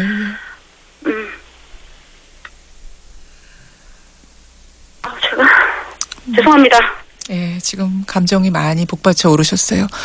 우리가 월급을 조금 받는다고 네. 감정이 조금 다치는 건 아닙니다. 라는 말씀이 참 아프게 와닿네요. 아, 청취자들이 아마 느끼시는 바가 있으실 겁니다. 이런 사례들 들으면서 혹시 나는 그런 적이 없는지 네. 좀 돌이켜 보실 필요도 있을 것 같고, 아, 우리 서로 인간답게 사는 세상을 만들어야 되지 않겠습니까? 나만 존중받기를 바라는 세상이 아니고요. 이 일이 어떻게 진행이 되는지 저희도 관심 갖고 보겠습니다. 오늘 힘내시고요. 네. 예, 오늘 인터뷰 고맙습니다. 네, 감사합니다. 예, 대형마트 근무자 한 분의 호소를 먼저 들어봤습니다. 이거 어떻게 해야 될까요? 전문가 한번 연결을 해보죠. 감정노동연구소 김태흥 소장 연결이 되어 있습니다. 아, 소장님 나와 계세요. 네, 안녕하세요. 이게 그러니까 앞에 분이 유독 어려운 일을 겪은 걸까요? 아니면 일반적인 이야기일까요? 슬프게도 아주 우리나라에서 일반적인 상황입니다. 그거보다 더한 경우도 많이 있고요. 더한 경우도 있다고요? 네네. 어떤 경우들을 만나보셨어요? 손님한테 뭐 무릎 꿇고, 예. 또 산 물건으로 주워 맞고, 그런 경우도 왕왕 일어나고 있습니다. 아니, 무릎을 꿇으라는 거는 왜 무릎을 꿇으라고 하는 거죠? 자기 마음에 안 든다고 자기한테 사과를 하라는 거죠. 매 맞는 거는 어쩌다가 매를 맞은 일이 있습니까? 자기가 산 물건을 던져버리는 거죠. 아하. 또 잔돈을 얼굴에다 던져버리고. 돈을 그리고 던져버리고. 그게 뭐 거의 아픈 걸 떠나가지고 그 인격적인 치욕이라는 거는 말도 못하는 거죠. 자, 이걸 어떻게 해야 되나요? 지금 앞에 분도 호소를 하셨지만 이런 얘기를 아무리 해봤자 회사에서는 그냥 넘겨, 참고 삭혀 이렇게 얘기를 한다는 거고 실제로 그렇죠. 우리 사회의 분위기라는 것이 그런 감정노동을 인정해주는 분위기는 아니잖아요. 그게 또 왜 그러냐 하면요. 비정규직하고도 연결이 돼 있어요. 비정규직 문제와요. 그럼요. 대형마트의 경우에 자기 회사 소속 직원이 12%밖에 없어요. 정규 직원이요. 그럼요. 그 나머지는 전부 다 비정규직 아니면 파견직 아니면은 입점업체 직원들이거든요. 예. 그러니까 구조적으로 회사에서 보호해줄 수 있는 그런 범위를 좀 벗어나 있는 이런 구조적인 심각한 문제가 있어요. 예. 이 심각한 건 알았습니다. 이제 어떻게 해야 될까에 대해 우리가 생각을 해봐야 될 텐데 우리 사회가 어떻게 해줘야 될까요? 저는 감정노동 방어권이라는 게 시급하다고 필요합니다. 감정노동 방어권? 네, 방어권이요. 그 자리를 피하고 상대하지 않을 권리를 이야기하는 것이죠. 상대하지 않을 권리. 근데 그 사람이 거기 담당자인데 어떻게 상대하지 않을 수가 있죠? 예를 들면 대형 마트 같은 경우에는 이제 보안 요원이 있지 않습니까? 예.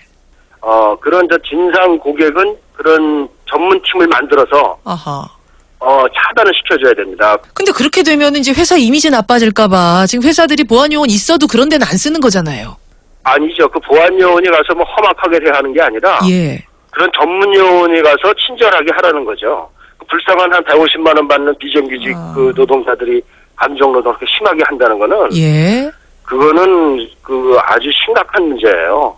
그런 전문팀을 둬서 그 사람들이 응대를 할 수 있도록 그리고 그분들에게는 또 그분들도 또 감정 노동자가 되는 거니까 충분한 대가를 지불하고요. 당연하죠. 예. 그거를 회사 측에다가 그렇게 앞으로 해라라고 아무리 말해도 잘 변할 것 같지 않고요. 어떻게 구조적으로 좀 법적으로 만들 방법은 없을까요? 지금 한명숙 의원실에서 비슷한 법안을 발의를 해놓은 지 한 3개월 됐어요. 그렇습니까? 예, 근데 아직 뭐 국회에서 낮잠을 자고 있고요. 참 안타깝습니다. 예. 여러분 어떻게 생각하십니까? 우리가 참 지나쳤던 문제인데 생각보다 더 심각하다라는 생각이 드네요. 오늘 선생님 예. 도움 말씀 고맙습니다. 네, 감사합니다. 예, 감정노동연구소 김태흥 소장까지 만났습니다. 자, 에리어스님 감사하고요. 우리 시청자들 중에 마트에 가서 이런 진상 부려본 사람들 없죠? 있어도 감히 말을 못하겠지만 에리어스님 감사합니다. 근데 이런 사람들을 뭐라고 부르냐면 진상 고객이라 그러잖아. 그죠? 예. 근데 이 진상 고객들이요, 이게 일반적이고 다수가 그런 건 아니야. 일반적이고 다수가 그런 게 아니라 이 진상들의 특징이 뭐냐 하면 또 다른 폭력의 피해자들이에요. 대부분이. 무슨 얘기냐? 그러니까는 내가 아는 사람이 백화점에서 일을 했었대. 근데 백화점에서 옷을 파는 여잔데, 근데 이제 어느 날 어떤 돈 많은 여자가 와가지고 어마어마하게 비싼 옷을 그냥 싹 걷어가더라는 거야. 내 사이즈로 다 갖고 와 그러더래. 그래서 그거 굉장히 뚱뚱하고 못생긴 아줌마인데 그 사이즈에 맞춰서 옷을 다 줬다는 거야. 근데 일주일인가 뭐 2주일인가 한 달인가 얼마 정도 지난 다음에 다시 나타난 거야, 여자가. 근데 그 옷을 땅바닥에다 딱 집어 던진 다음에 그 몇백만 원짜리 옷을 발로 이렇게 차면서 오더라는 거야. 발로 이렇게 차면서 와가지고 이따위를 옷으로 팔았냐고. 그러면 그 매장 직원이 그 몇백만 원짜리 옷을 물어내야 된대. 그런 식의 이렇게 망가지고 이런 옷은 그 매장 직원이 물어내야 된다는 거야. 입어보지도 않고 지가 막 사놓고서는 나중에 갖고 이 직원들한테 깽판을 치는 거야. 근데 이 여자가 유명한 여자였어. 그 식당, 그 백화점에서. 뭘로 유명하냐? 남편이 또 바람 폈구만. 남편이 바람을 피면 카드를 갖고 와서 그렇게 몇 천만 원에서 몇억 원어치 옷을 산 다음에 그 짓거리를 정기적으로 하러 온다는 거야. 얘 아주 유명한 그 진상이었다는 거지. 그 다음에 어떤 그 남편한테 계속 폭력에 시달리던 여자는 식당에 가면 그렇게 식당에서 일한 여자들을 괴롭히는 거야. 괜히 잔소리하고 뭐라고 쌍욕하고 굉장히 막 인격적인 모욕을 주고 그게 남편한테 들었던 그대로 가서 하는 거야. 남편한테 이제 막 당했던 막 남편이 그렇게 욕을 하고 굉장히 막 폭력을 휘두르고 그러는 거야. 근데 그런 거 어떻게 자기가 딴 데 풀 데가 없으니까 식당 같은 데 가거나 이런 무슨 이제 서비스 직종에 있는 여자들을 보면 그 사람들을 괴롭히는 거야. 그러면서 그 자기의 어떤 상처받은 마음을 그래서 이제 여기 얘기 끝에 나오든가 이 아줌마도 아까 얘기 나왔나 안 나왔나 모르겠는데 요 다음 부분인가? 나중에 김현정 뉴스쇼에서 문자로 왔다. 마트에서 일하는 사람들끼리 이제 그런 이야기들을 막 공유를 하면서 마지막에 문자로 뭐가 나오냐. 그런 일을 당했다고 속상하다 그랬더니 같이 마트에서 일하는 여자가 하는 말이 너도 다른 마트 가서 똑같이 해. 난 그렇게 하고 있어. 그랬다는 거야. 그러니까 그런 일을 당하는 그러니까 그 얘기 알죠? 호스트바. 호스트바가 뭐냐면 남자 매춘부들이 있는 곳이잖아. 남자 매춘부들이 있는 곳이 호스트바인데 그 호스트바에 남자들이 제일 두려워하는 손님이 누구냐 하면 호스테스. 호스테스를 제일 두려워한다는 거야. 왜냐하면 그 호스테스들이 자기네 남자 손님들한테 당한 대로 이 남자애들한테 한다는 거야. 남자 호스트들한테 똑같이 한다는 거야. 그래서 굉장히 막 잔혹한 요구를 한대. 막 때리고 뭐 별의별 짓을 다 시킨다는 거야. 그래서 남자 호스트들이 제일 무서워하는 게 호스테스다. 이게 다 연관된 얘기예요. 소위 마트에 와서 진상 떠는 남자 고객들 특징이 뭐냐? 대부분 회사에서 사퇴 압박 받는 사람들. 마트에 와가지고 그 진상 떠는 남자들의 공통점이 뭐냐? 회사에서 쫓겨날 위기에 놓여 있는. 밑에서 치고 올라오고 위에서 찍어 누르고 실적은 별로 안 나고 무능하고 그래서 굉장히 자기가 바깥에 나가서 무시당하고 모멸당하는 남자들이 마트에 와서 저지랄 하는 거야. 마트에 와서 사고친 여자들도 공통점이 가족들한테 무시당하고 모멸당하고 또는 시부모님한테 되게 폭력적인 그러니까 정신적 폭력을 당하는 사람들이 서비스직 직원들한테 와서 저러는 거야. 마사지 하는 이렇게 안마과 마사지를 하는 어떤 사람한테 들었는데 시어머니한테 당하고 온 날 굉장히 못되게 구는 어떤 손님이 있다는 거야. 근데 자기한테 막 그렇게 못되게 하고 나면 얼굴이 변해서 나간다는 거야. 그게 결국은 무슨 얘기냐면요. 이게 지금 이 사회가 굉장히 권력에 의한 폭력, 권력에 의해서 보이지 않는 폭력으로 다스려지고 있는 나라야. 지배당하는. 돈의 권력, 그 다음에 정치 권력, 이런 권력들이 보이지 않는 폭력으로, 정신적 폭력으로 국민을 지배하고 있는 거야. 그러면 그런 정신적 폭력에 지배당하는 사람들이 그 폭력을 견디지 못해서 서비스직 직원들한테 보복하는 거야. 자기가 당한 만큼 풀어내는. 그러니까 결국은 이게 우리 아프리카에 와서 막말한 애들 있잖아요. 아프리카에서 와서 막말한 애들도 똑같은 애들이야. 예. 아프리카에 와서 막말하는 애들도 공통점이 뭐냐? 엄마 아빠가 인격적 대화 안 해주고 날마다 공부만 하라 그러고 너는 하는 일마다 왜 이 모양이니? 네가 뭘 할 줄 아니? 제대로 똑바로 하는 게 어떻게 하나도 없니? 이렇게 욕먹는 애들이 와서 씨발려나 쓰는 거야. 예. 그게 뭐냐? 결국은 지금 이런 어떤 감정 노동의 문제는요. 감정 노동의 문제는 물론 감정 노동자들에게 정당한 보수를 주고 정말 상담 정신과 의사들만큼의 대우를 해줘야 된다는 거밖에 방법이 없어. 근데 보다 근본적으로는 우리 사회가 소위 정신적 폭력으로 이 사회를 지배하고 있기 때문에 그래서 그 정신적 폭력의 희생자들이 또 다른 정신적 폭력의 가해자가 되고 있다. 라는 걸 이해해야 된다는 거죠. 그러면 어떻게 풀어야 되냐? 어떻게? 결국은 권력에 의한 이 정신적 폭력적 지배구조 이걸 바꿔야 된다는 얘기예요. 예. 그러니까 이게 무슨 얘기인지 내가 말이 너무 어려웠나? 정신적 폭력으로 지배하고 있는 이 지배 구조를 바꿔야 된다는 거야. 그 0.1%의 그 모든 이익을 위해서 나머지 사람들이 당하고 있는 이 구조를 바꿔서 결국은 뭐냐면 모든 인간이 단지 인간이란 말로 존중받는 사회를 만들면 사라지는 문제라는 거예요. 무슨 얘기인지 이해하시겠죠? 그러니까 이게 결국은 뭐냐면 0.01%가 우리 다수를 지배하는 또 하나의 방식이에요. 너보다 더 약한 사람을 괴롭혀. 이게 이지메라든가 왕따 문화가요. 이것도 하나의 통치 방식이에요. 이게 이지메라는 거, 이게 결국은 어디서 나온 거냐? 과거 군부 독재 시절에 군대에서 있었던 일이잖아. 과거 군부 독재 시절에 군대에서 했었던 폭력들이 그게 학교로 전해지고, 군대 폭력이 학교로 가서 학교에서 이지메 현상으로 나타난 거야. 그 일제만이 있는 거 아니에요. 일본만 있는 거 아니고요. 미국에서도 이지메가 심해요. 예. 결국은 이게 집단 따돌림, 집단 폭력, 근데 물리적 폭력도 강하지만 정신적 폭력을 목적으로 한 집단 따돌림을 이지메라고 부르잖아. 근데 그게 일본이나 유럽에서도 있어요. 근데 그런 일본이나 유럽에서도 있긴 있는데 유럽보다 미국이 강하지. 미국이 되게 심해. 그러니까 미국하고 일본에 그게 굉장히 심한 거야. 그게 뭐냐 하면 결국은요. 이게 반인권적인 교육의 산물이에요.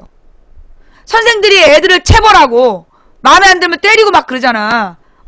때릴 수 없어서 교육이 안 된다. 때릴 수 없어서 교육을 못 한다는 건 그 사람이 선생 자격이 없는 거예요. 물론 선생이 때리지 못하니까 기어오르는 애들도 있지. 그건 그 부모의 문제인 거야. 그건 그 부모한테 고소를 한다든가 이렇게 해결을 해야 될 것 같은데 좌우지간 떠나서 가정교육이 잘못되고 학교교육이 잘못되고 이 사회를 지배하는 방식이 잘못됐기 때문에 이게 서비스직 종사자들에게 가해지는 감정노동의 문제가 있는 거야. 그래서 나는요 이런 문제에 대해서 우리 그 서비스직 노동자들이 이걸 그냥 참으면 안 되고요. 그러니까 이게 지금 감정노동, 그러니까 이 서비스직 노동자들이 우리도 감정노동자로 인정해달라 이 얘기거든. 이 문제를 해결하려면 노조가 만들어져야 돼요. 캐시어들의 노조가 만들어져야 돼. 서비스직 종사자 노조가 만들어져서 이 노조에서 어떤 권리를 단체 협약으로 따내야 되냐. 그런 진상 고객의 행동을 녹음할 수 있는 그 시스템을 개발해야 돼. 녹음할 수 있는 시스템. 여러분 있잖아요. 소위 통신사나 이런데, 통신사나 은행이나 상담원하고 연결하는 거 해보셨어요? 상담원하고 연결을 할 때 항상 안내 멘트가 나오잖아. 이 고객님의 소중한 정보와 보다 나은 서비스를 위해서 이 통화 내용은 녹음이 됩니다. 그런 얘기 들어봤죠? 그게 왜 나온 줄 알아? 상담원하고의 상담할 때 그 녹음이 나온 이유가 뭐냐면 녹음이 되고 난 다음부터 욕이 줄어드는 거야. 옛날에는 그 녹음이 안 됐을 때 그 상담 직원들한테 온갖 성폭력 발언, 쌍욕, 별 미친 새끼들이 다 지랄했다는 거야. 그래서 녹음을 한다는 멘트가 나가는 거야. 그리고 그 통화 내용이 녹음이 돼. 그러면 그렇게 정말 성적인 범죄를 저지른 대상에 대해서 그 직원이 얘를 신고해달라. 그러면 이건 법적 처벌이 가능한 거야. 예. 상담 직원한테 그렇게 욕하고 지랄한 새끼들은요, 그거 법적 처벌이 가능해요. 근데 이제 기업 이미, 그게 옛날에는 처음에 이 상담 제도가 나왔을 때는 그 비정규직이 많지 않았기 때문에 그래서 그 비정규직이 아닌 직원들이 이 정신적 스트레스 때문에 나가버리니까 그래서 이제 그 녹음 제도를 둔 거예요. 녹음 제도를 둔 거야. 그래서 이런 마트나 이런 데에서도요, 그 고객 만족센터에는 CCTV와 녹음 시설이 있어야 하고, 그 다음에 그 클레임을 거는 고객에 대해서는, 고객님, 저는 누구누구입니다. 그래서 그 이제 안내를 하는 거지. 저는 이 매장에 어떤 역할을 맡고 있는 누구입니다. 지금부터 고객님이 하시는 말씀을 모두 녹음하겠습니다. 저희들이 잘못한 부분에 대해서 말씀해 주십시오라고 딱 마이크를 키면 함부로 못 한다는 거야. 왜? 그리고 이제 얘기를 하는 거지. 이 부분에 대해서는 저희가 법적으로 책임져야 될 부분에 대해서는 법적 책임을 지겠습니다. 라고 얘기한다면 너도 법적 책임 지란 얘기야. 그걸 따내야 돼요. 이 감정 노동자들이 보호받을 수 있는 방법은 노조를 만들고 그 노조에서 그 단체 협약으로 그걸 따내고 그래서 이 모든 폭력과 폭언에 대해서 녹음을 하고 그 진상 고객에게 법적 책임을 묻는 그런 걸 해야 돼. 그래야 그 짓거리 안 한다니까. 박원순 시장이 다산 콜센터에 전화해가지고 성폭력한 애들 한 번만 걸려도 다 신고하잖아 지금. 다산 콜센터 여직원들한테 그 성폭력하는 사람들 한 번만 성폭력해도 그대로 고소해버렸잖아 지금.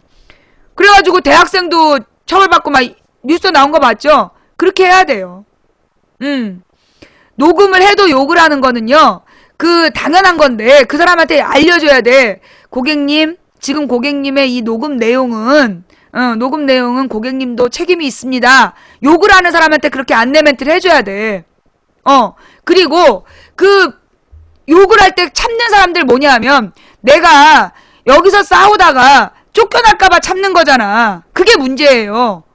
쫓겨날까봐 참지 말고 노조를 만들어서 공식적으로 법적 대응을 해달라고 욕을 해야 된다니까. 녹음을 해도 욕을 한다. 그 사람을 신고를 안 하니까 욕하는 거야. 고소를 해야죠. 개인적으로 고소하는 거야. 이 사람 처벌해달라. 아예 동영상으로 찍어서 고소해버려. 그거 모욕죄 해당이 돼요. 그거 모욕죄 해당됩니다. 서비스 직원한테요, 막 쌍욕하고 폭력적인 발언한 거, 이건 서비스 직원을 떠나서 이거는 그 미친놈이 지랄한 거잖아. 그거 개인적으로 고소하면 돼요. 이 사람 처벌해달라고. 그러니까 이 문제, 이런 이마트나 롯데마트나 이런 마트의 문제가 뭐냐? 이마트, 롯데마트, 홈에버 전부 뭐가 문제야? 재벌들이 비정규직 노동자들에게 노조를 못 만들게 해서 생긴 문제예요.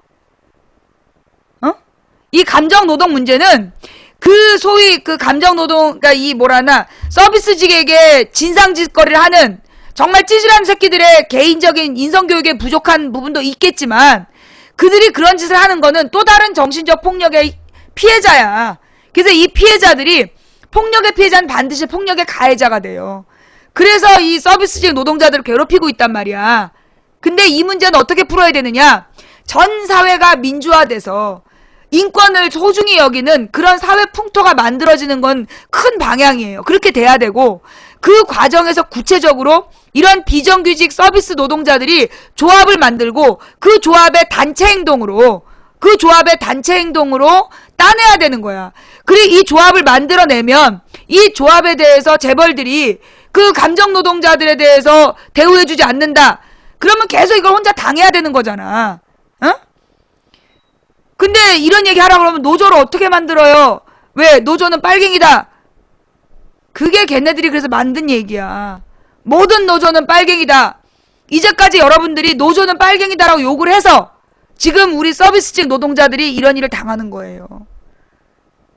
이제까지 자기도 모르게 텔레비전 보면서 노동자들이 파업하면 어우 저 빨갱이 새끼들 이렇게 욕해왔던 사람들, 모든 노조는 빨갱이라는 비난, 그것이 지금 여러분이 겪고 있는 고통의 원인이에요. 재벌이 있어야 먹고 사는 거지. 그래서 재벌 드라마 보셨죠? 그래서 우리가 이런 일을 당하는 거예요. 재벌을 미화한 드라마 보면서 시청률 올려주고, 그 시청률 올려주면 재벌들이 광고비 더 대주고, 그러면서 재벌을 계속 미화하고, 그러면서 누가 노조원 어떤 기업의 노동자들이 파업하면 저 빨갱이 새끼들이라고 욕하고, 이게 결국은 내 문제가 되는 거야.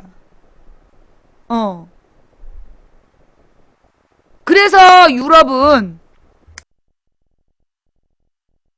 영국 같은 경우에는 인구의 절반 이상이 노동조합에 가입돼 있대잖아. 어? 영국 같은 나라는 인구의 절반 이상이 노동조합에 가입돼 있대잖아요. 70%인가? 모든 국민이 노동조합이 빨갱이다라는 생각을 갖고 있으면 이 문제가 해결이 안 되는 거예요. 이건 노조를 만들어 풀어야 될 문제야. 근데 이 비정규직 문제, 이거 우리나라만의 문제 아니고요. 전 세계의 문제예요. 점점 비정규직을 늘리고 있어. 누가? 글로벌 금융자본이. 세계 금융자본이 점점 비정규직으로 자꾸만 돌리라고 그러고, 그리고 이런 폭력적 지배를 계속 하는 거야. 돈이, 결국 금융자본이라는 돈이, 재벌 돈이 이런 세계 지배를 하는 거예요. 그래 놓고 자기도 모르게 프리메이슨 아세요, 망치부인님? 저기 잘못된 거야. 타겟이 잘못된 거라고. 당신이 지금 당하고 있는 모든 고통의 원인은 글로벌 금융자본이 범인인데 존재하지도 않는 프리메이슨 쓰고 앉아있는 거야. 그래서 이 얘기는 연결된 얘기예요. 무슨 얘기인지 알겠어요? 지금 중계방으로 가는 방법, 중계방으로 가는 방법을 몰라서 고민되신다. 이 모바일은 중계방으로 스스로 못 가고요. 컴퓨터 분들만 가실 수 있는데, 컴퓨터 시청자분들만 가실 수 있는데, 가면서 내가 또 얘를 또 보여줄게요. 깜짝이야. 확실히 내 컴퓨터에 문제가 생겼어. 얘가 거의 2년 반을 꼬박 얘가 2년 7개월을 20시간씩 일을 하더니 망가졌어.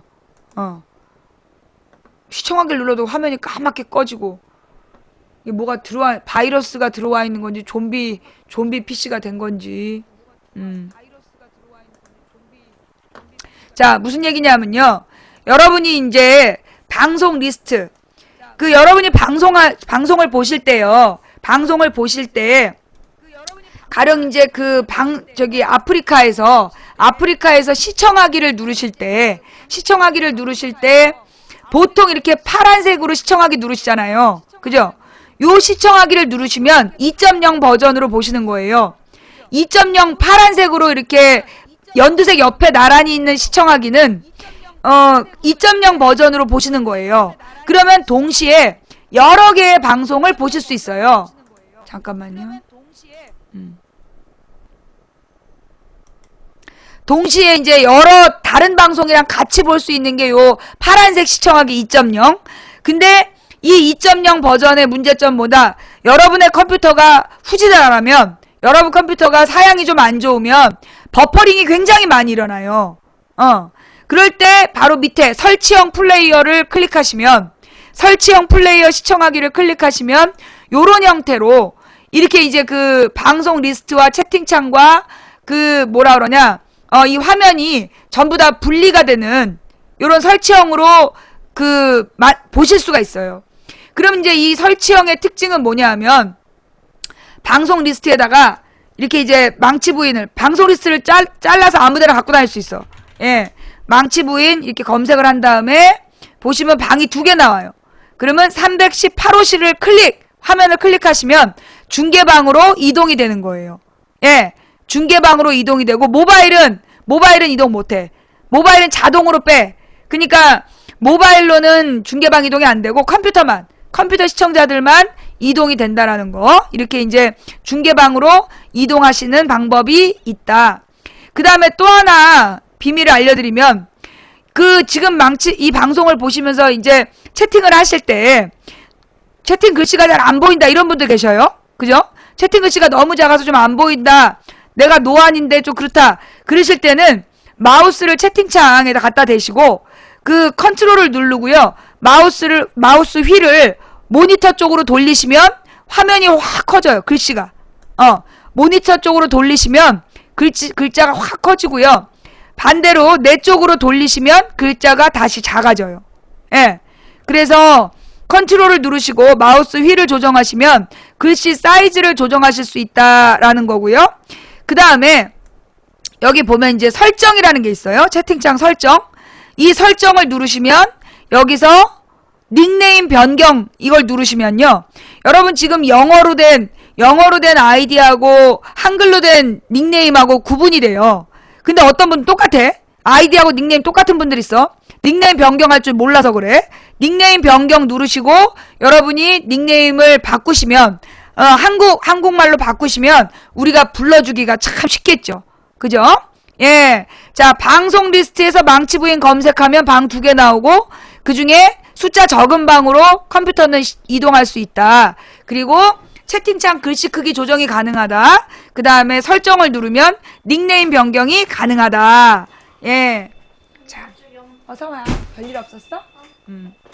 네. 자, 오늘 요런 것도 망치부인 아니면 안 가르쳐 주잖아. 이게 10대부터 80대까지 보는 망치부인 방송이라서, 예, 그래서 알려드리는 거예요. 지금 이제 망치부인 방송, 자, 무슨 얘기인지 아시겠죠? 네. 자. 그래서 첫 번째 이야기, 감정노동에 대한 이야기, 그리고 세계가 어떻게 글로벌 금융자본이 어떻게 세계를 지배하는가, 예. 그 이야기를 해봤고요. 두 번째 이야기는 오늘 3시 40분이니까, 예. 오늘 두 번째 이야기, 권은희 과장 사퇴 이야기로 가볼까요? 예. 닉네임 변경, 이제 하신 분. 그래요.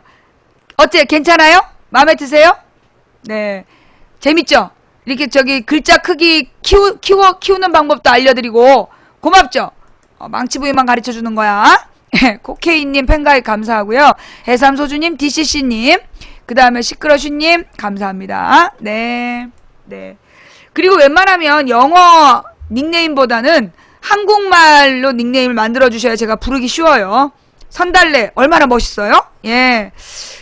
딱초님 감사드리고요. 네. 다음 이야기는 다음 주제는 뭐냐면 수님 감사하고요. 다음 주제는 지금 이제 권은희 과장이 결국 사퇴서를 내고 사직서를 내고 지금 모든 연락이 끊겼다. 이거죠? 예. 보드레님 또 불러달라고 그러면 강퇴시킬 거예요. 예, 뭐라고요? 지금 권은희 과장이 사직서를 제출하고, 예, 대학원에 복학해서 남은 공부를 계속하겠다는 입장을 밝혔다. 국정원 재판에 성실히 임하려라고 뼈있는 농담을 하기도 했다. 그랬군요. 이게 사실 권은희 과장이 변호사 출신이잖아요. 그죠? 권은희 과장이 사법고시를 합격한, 그래서 변호사 출신이잖아.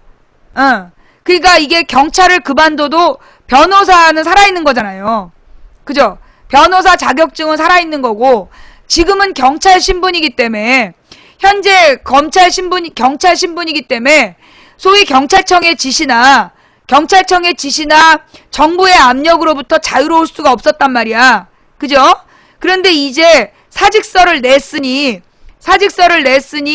이 권은희 과장이 재판에 성실하게 임하겠다. 네.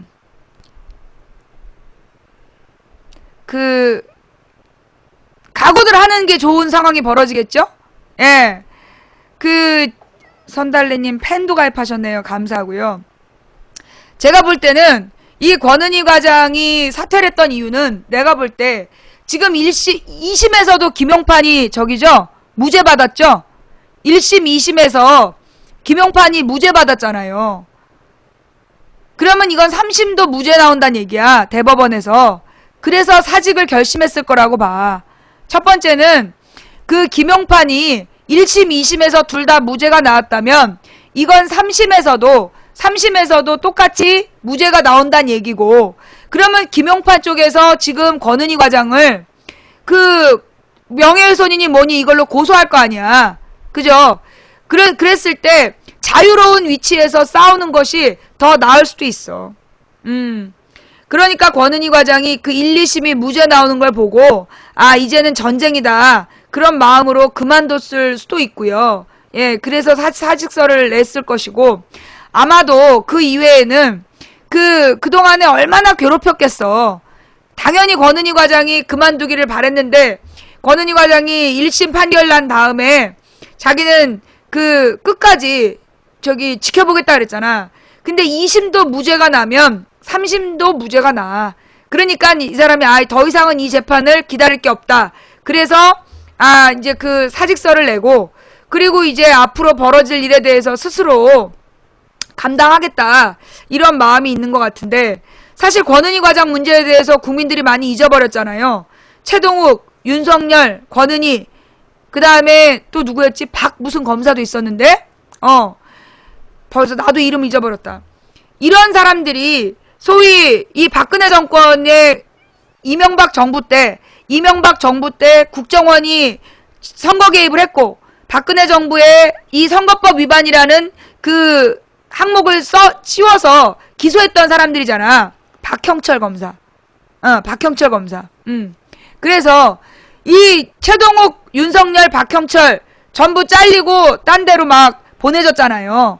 예. 이 사람들이 이렇게 보내진 이유가 뭐겠어? 결국은 이 검찰청이 공정하지 않은, 예, 검찰청에서 공정하지 않은 결정을 내렸다는 거잖아. 그죠? 예. 그래서 지금 벌어진 일인데요. 그래서 제가 볼 때는 이 권은희 과장이 사퇴한 거에 대해서 나는 그렇게 봐. 권은희 과장이 이거 그만뒀다 그래가지고 먹고 사는 거 걱정하고 그런 사람은 난 아니라고 봐. 도리어 대학원 졸업하고 그 민변에 들어가서, 그러니까 변호사 개업하고 도리어 정말 약자들을 위한 좋은 변론을 할 수도 있다. 또 이 권은희 정도 되면 권은희 과장 정도 되면 솔직히 이제 국회의원 정도 나가도 되는 상황 아니겠어요? 근데 이제 그런 욕심은 별로 없어 보이는 것 같고, 예, 그런 욕심은 별로 없어 보이는 것 같고,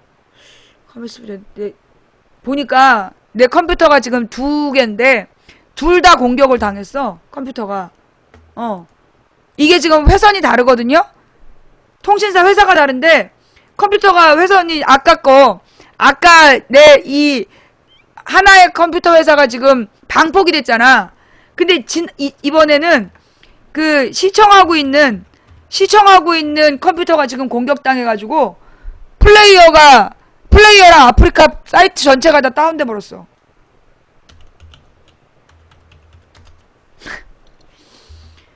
애쓴다. 하여튼 그래서 이제 권은희 과장의 사퇴 문제, 첫째 1심 2심에서 1심 2심에서 그 김용판이 무죄 받은 걸 보고 더 이상 대한민국 사법부에 정의가 없다. 내가 볼 땐 이 사직서의 의미가 뭘까? 권은희 과장이 사직서를 낸 이유는 더 이상 대한민국 법원에다가 정의를 기대할 수 없다. 그리고 자신이 고발했던 그 내용이 인정받지 못했다라는 것은 결국 자기 스스로 그 조직에서, 경찰 조직에서 더 이상 내가 남아있을 수 없다라는 판단했을 걸로 보여. 그래서 이제 그만둔 거라고 보고, 그 권은희 과장 입장에서는 김용판이 2심에서 무죄 받은 다음에 그러니까 계속 다니기는 힘들었다고 봐요. 그들이 너무나 괴롭히고 있는 상황이었기 때문에. 근데 그렇다고 해서 이제 이걸 진 거다라고 판단할 수는 없다라고 보고요. 더 큰 싸움을 위한 시작이 될 수도 있다. 권은희라는 사람의 품성으로 볼 때 이건 더 큰 싸움의 시작일 수 있다라는 생각이 들고, 그런데 다만 나는 이 야당에 대해서 소위 김한길, 안철수 이 사람들이 권은희한테 정말 사과해야 된다고 봐. 권은희, 그 윤석열, 최동욱 이런 사람들 앞에 정말 안철수는 또 늦게 들어왔다고 치고 김한길이는요. 김한길이 권은희 사퇴에 대해서는 책임져야 된다고 봐. 나는 국회의원직을 사퇴해야 된다고 봐요. 권은희 과장이 이렇게 조용히 그만둘 수밖에 없었던 이유는 누구 때문이야? 결국 그 김한길 때문이야. 김한길이가 그때 아주 그 몰아치던, 예. 왜 이러지? 아프리카가 완전히 국민 여론이 몰아칠 때 가서 박근혜 너로 밥 먹자 깽판 치고 말이에요. 그 밥 먹고 나와서 개무시당하고 그러면서 이 국정원 범죄 문제 덮어준 거 아니야.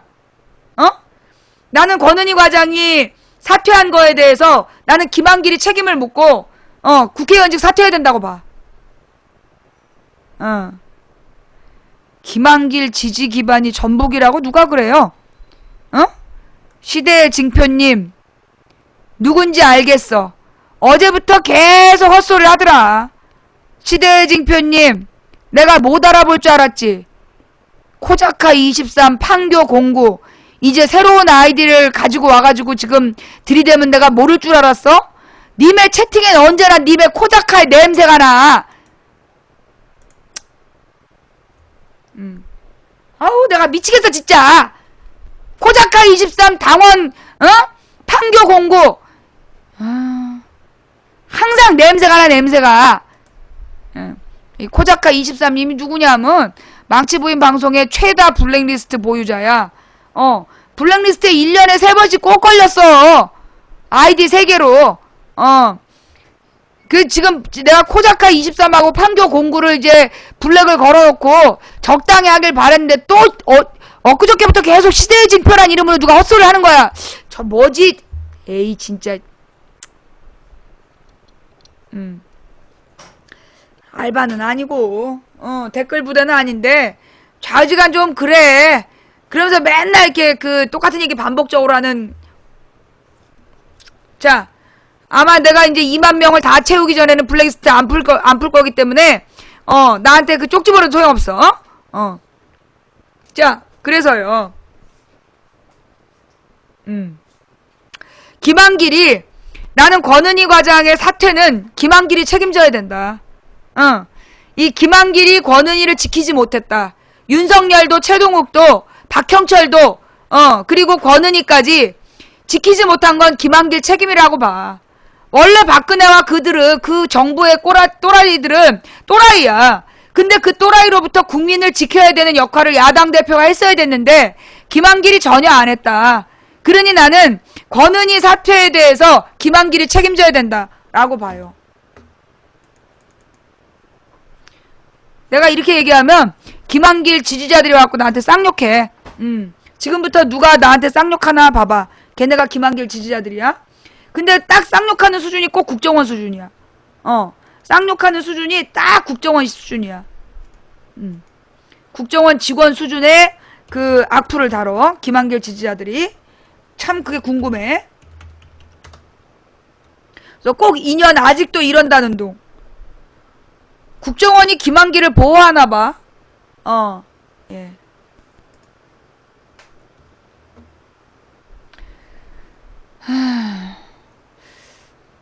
자, 그 권은희 과장 이야기는 저기 또 내일 좀 더 자세히 다루도록 하고요. 다른 기자들이나 다른 언론들의 그 입장 이런 것들을 좀 지켜보기로 하고 그리고 이제 그 원래 하던 이야기로 또 돌아갑시다.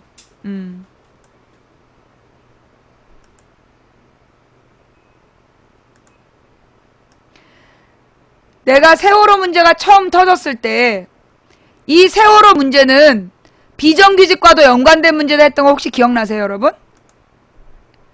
세월호 문제가 처음 발생했을 때 존재를 알 수 없는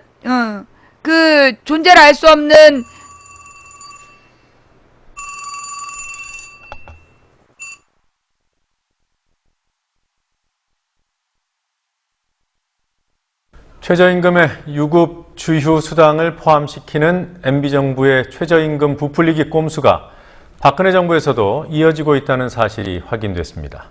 최저임금 노동자들 대부분은 주휴 수당을 받지 못한다고 호소하는 형편이기 때문에 사실상 통계 조작이라고 할 수 있습니다. 여기에 재계는 최저임금 동결을 주장하고 있죠. 내년도 최저임금을 정해야 하는 법정 심의 기한까지는 열흘 정도 남았습니다.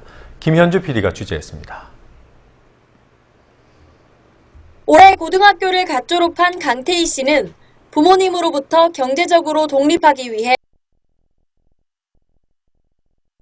편의점 아르바이트를 시작했습니다. 하루에 7시간, 주 5일 동안 일해서 버는 돈은 한 달에 75만 원 정도. 이 돈으로 월세, 생활비 등을 모두 해결해야 합니다. 하지만 이 모든 것을 해결하기에 75만 원은 턱없이 부족합니다. 처음에는 최저임금이 네네. 4,000, 5,000 이렇게 되는 거에 별로 신경 안 썼는데 막상 알바 해보니까, 너무 낮다는 게 너무 이렇게 다가오고 확실히 밥을 먹어야 되는데 먹을 돈이 없어서 편의점에서 나오는 팩이 된 거 먹거나 아니면 하루에 10,000원도 못 쓰니까 네네. 맨날 먹고 싶은 거 있어도 라면이나 그런 거 먹어야 되고 친구들 만나면 돈 좀 쓰게 되잖아요. 네네. 그럼 친구 만나려면 이틀 굶어가지고 그 돈으로 친구들이랑 만나서 그 돈으로 놀고 저번에는 팀원이의 돈이 없어가지고 네. 가스비 내야 되는 거를 안 내고 그렇게 해가지고 가스비가 밀린 적도 있고요. 아르바이트를 시작한 지 4개월이 됐지만 유급 주휴수당에 대한 얘기는 듣지도 못했습니다.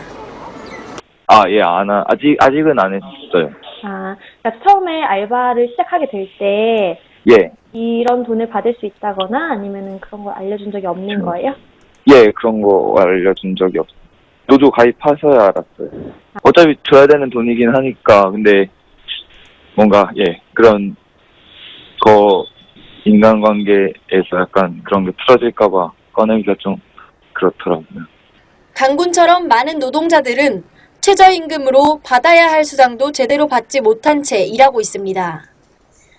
하지만 고용노동부에서는 지난 2011년부터 대부분이 받지 못하는 유급 주휴수당을 최저임금에 포함시켜 OECD 최저임금 순위가 올라가도록 사실상 통계 조작을 해오고 있습니다. 연봉으로 환산한 2013년 최저임금 순위는 정부의 최저임금 산정 기준에 따를 경우 한국이 26개국 중 12위로 나타나지만 기존 기준대로 유급 주휴수당을 빼면 15위입니다. 한국처럼 최저임금이 경제 규모에 비해 낮은 일본에서도 저임금 노동자 비율이 한국보다 현저히 낮기 때문에 웬만한 아르바이트로 생활이 가능합니다. 일본 와가지고 그냥 이렇게 유학생활 하면서 하루에 4시간씩 일해도 4시간씩 일해서 한 달 번 돈이